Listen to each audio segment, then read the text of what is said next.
আসসালামু আলাইকুম গাইস, সকলে কেমন আছে? আশা করি ভালো আছেন। আলহামদুলিল্লাহ আমিও ভালো। আজকে কথা বলবো একটা সাপ বলে ঢুকছে দেশের ভিতরে, রাসেল ভাইপার নাকি ভাই।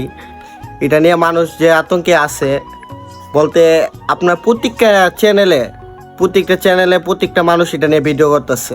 এখন এটা তো মনে করেন সোর্সে, এটা তো আর নতুন না দেশের ভিতরে, এটা আগেও ছিল। হ্যাঁ, এটা ভয়ঙ্কর, মানুষকে সতর্ক করতেছেন ভাই, একটু কমায় কইরেন। ফেসবুকের যে অবস্থা ভাই, মানুষ তেমনি আতঙ্কে মরে যাবো গা ভাই। এটার ভিতরে মনে করেন এটা ভয়ঙ্কর, আমরাও সবাই জানে, দেশের বাসী এবং কি বাইরেও জানে। মনে করেন ভয়ঙ্কর 5টা সাপের ভিতরে এটা একটা সাপ। কিন্তু ভাই এটা যে আপনি ভিডিও করা শুরু করছেন ভাই, সিলেট ঢুকে নাই এবং কি 27টা জেলাতে ঢুকছে নাকি শুনলাম আমি নিউজে। তো 27টা জেলার ভিতরে ঢুকছে, এটাকে হইলে গিয়া মনে করেন বাড়ি অঞ্চল, পানির দিকে বলে এগুলা থাকে। কিন্তু মানুষ যেভাবে ভিডিও করতেছে দেখা যাইতেছে, মানে ফেসবুকে ভিডিও দেখলে বোঝা যাইতেছে ঘরের ভিতরে ঢুকে গেছে। আজকে রাইতে মনে করেন আমি ঘুমাইতে পারি নাই ভাই, যে অবস্থা, লাইট জ্বালাইতে লাগছি। এবং আমার ফ্রেন্ড সার্কেলে বলা ভাই সবগুলা ফোন দিতেছে, মেনশন করতেছে ভাই এটা হয়েছে।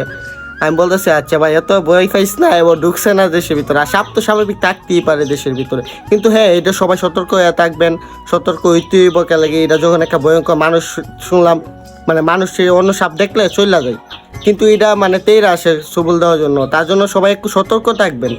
আর একটু নিউজটা ভাই মানে যতটুকু আছে ততটুকু কইরেন, বেশি কইরেন না। আপনার তো আমাদের বাংলাদেশে তো আবার অবস্থা ভালো, মনে করেন কোনো কিছু নিউজ করলে একদম অবস্থা খারাপ বানাইলা। নিউজ করতে করতে এইটা হয়েছে মানে কুদ্দুর হইলে এতে বেশি একবার ওই যে শুনছেন না, মানে লবণের দাম বাড়াই দিছে দেশের ভিতরে, লবণ তৈরিও লবণের দাম বাড়াই দিছে। মানে বাঙালি একটা কিছু হইলে মানে আরো বাড়ায় কোন তিলতে তাল বানাইলা এরকম আর কি। এটাই ভাই সবাই মানে একটু সতর্কভাবে থাকবেন, এটা ঠিক আছে। কিন্তু ভাই এতটা ভয়ঙ্কর, এতটা ভয় সরায় না মানুষের ভিতরে, তাহলে তো মানুষ এমনি হার্ট স্ট্রোক করে মরে যাইবো গা। দেখা যাইতেছে আপনি একটা কথা বলতেছেন ফেসবুকে ছাড়তেছেন, এটা দেখা যাইতেছে মানুষ এমবি ভিডিও দেখা ভাই হার্ট স্ট্রোক করে মরে যাইবো গা। এমবি মরা লাগবে, সাপের বলে কি মরবো, এমবি হার্ট স্ট্রোক করে মরে যাবো গা। তাই বলতেছি ভাই, এত ভয় দেখায় না মানুষকে, যতটুকু আছে ততটুকুই বললেন। আর সবাই সতর্ক করবেন। হ্যাঁ, নিউজের ভিতরে দুই একটা কথা বললে সতর্ক করবেন, যেমন সাপ ভয়ঙ্কর, সবাই একটু সাবধানে থাকবেন। দেন এটা এরকম সবল দিতে তেইরা আসে, সবাই একটু সাবধানে থাকবেন। আচ্ছা, পরবর্তী কোনো ভিডিওতে কথা হবে। সবাই ভালো থাকবেন, এর ভিতর সুস্থ থাকবেন। দেখা হবে পরবর্তী ভিডিওতে। আল্লাহ হাফিজ।